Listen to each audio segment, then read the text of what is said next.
So my expectations were already pretty high for this demo, but I honestly didn't expect them to be exceeded.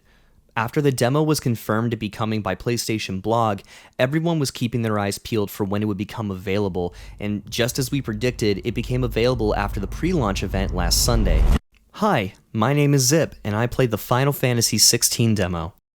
I've already played this demo several times, but I am just so impressed with what they've done here.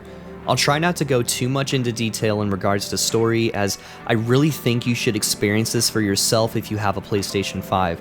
Potentially, I'd like to share my full story impressions when the game is out in a future video. If you'd like to see something like that, just let me know.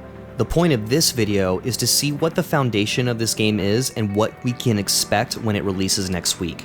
Alright, so there's a lot to unpack in this deceptively sized demo. It's 2.5 hours, and then there's a whole other section after it, so you can really get an idea of what that combat is going to be when you get further into the game and get more abilities. Some is good, some not so great. So the demo starts with the invasion of Rosaria that's been shown in every trailer. Once we get control of the action, it's very on the rails until the game takes back over to usher in a sequence of cutscenes. If you're not a fan of long cutscenes, no worries, there is a skip button on the pause screen. Do I personally think you should? No, not really. This demo really is the sum of its parts, and I think forgoing certain pieces over others is going to take away from that enjoyment. The story itself from the onset is strongly written, with brilliant voice acting and second-to-none framing and pacing. CBU3 are amping up the cinematic presentation, and by the time that thank you for playing screen appeared, I never wanted to leave. Before we get into combat, let's talk briefly about the accessibility options that are available. Final Fantasy XVI has your usual options for subtitles including size, backgrounds, and speaker names, but they also have this really cool setting called Visual Alerts. The way it works is that it color codes the music, sound, and dialogue and visually displays it onto the corners of your screen. Obviously, this is for people who are hearing impaired, and I've personally never seen this feature before. I think it's really innovative. Not only that, but there is narrative and combat accessibility as well. One of my favorite features that this game introduces is something known as active time lore. When you hold down the touchpad of your DualSense controller, nodes appear that provide lore and context to things happening around Clive. As someone who sometimes forgets lore, this is a very welcomed feature to help clean up some of the murkiness and confusion when you're still getting to know the world. For combat accessibility, it comes in the form of reworking the combat system, but it also comes with accessories that rework things for players who have a hard time reacting to things quickly. With that, let's talk combat. So I've seen a lot of people who have said that Final Fantasy XVI plays like Devil May Cry. In my opinion, I don't think this is necessarily true. While yes, the combat director Ryota Suzuki was one of Devil May Cry 5's combat designers, the combat from what little we've seen feels more like a culmination of his past work thrown together. I'd say if anything, this feels more like Suzuki's whole portfolio, taking what works and refining it. You have your basic attacks and dodges, but you also have icon abilities that offer both offense and utility.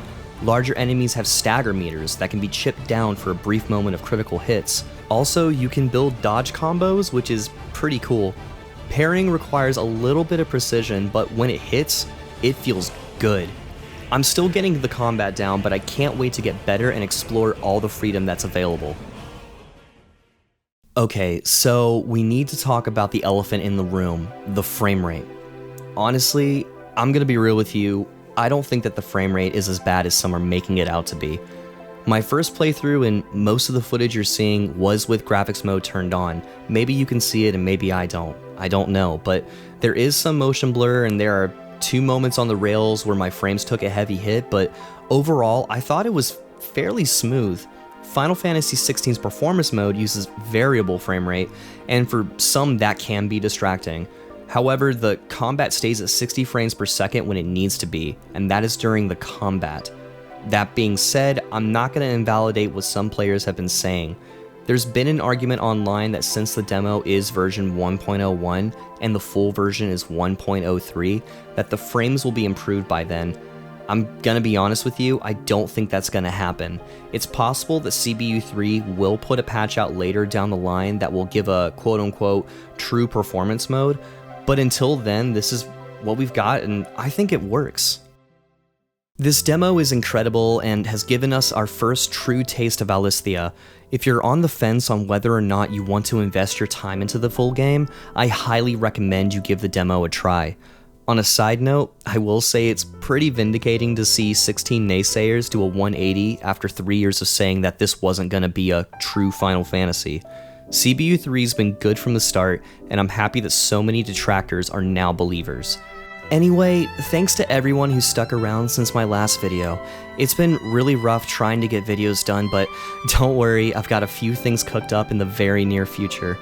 If you like what I'm doing here and you want to stick around a little bit, then be sure to like and subscribe, and I'll talk to you soon.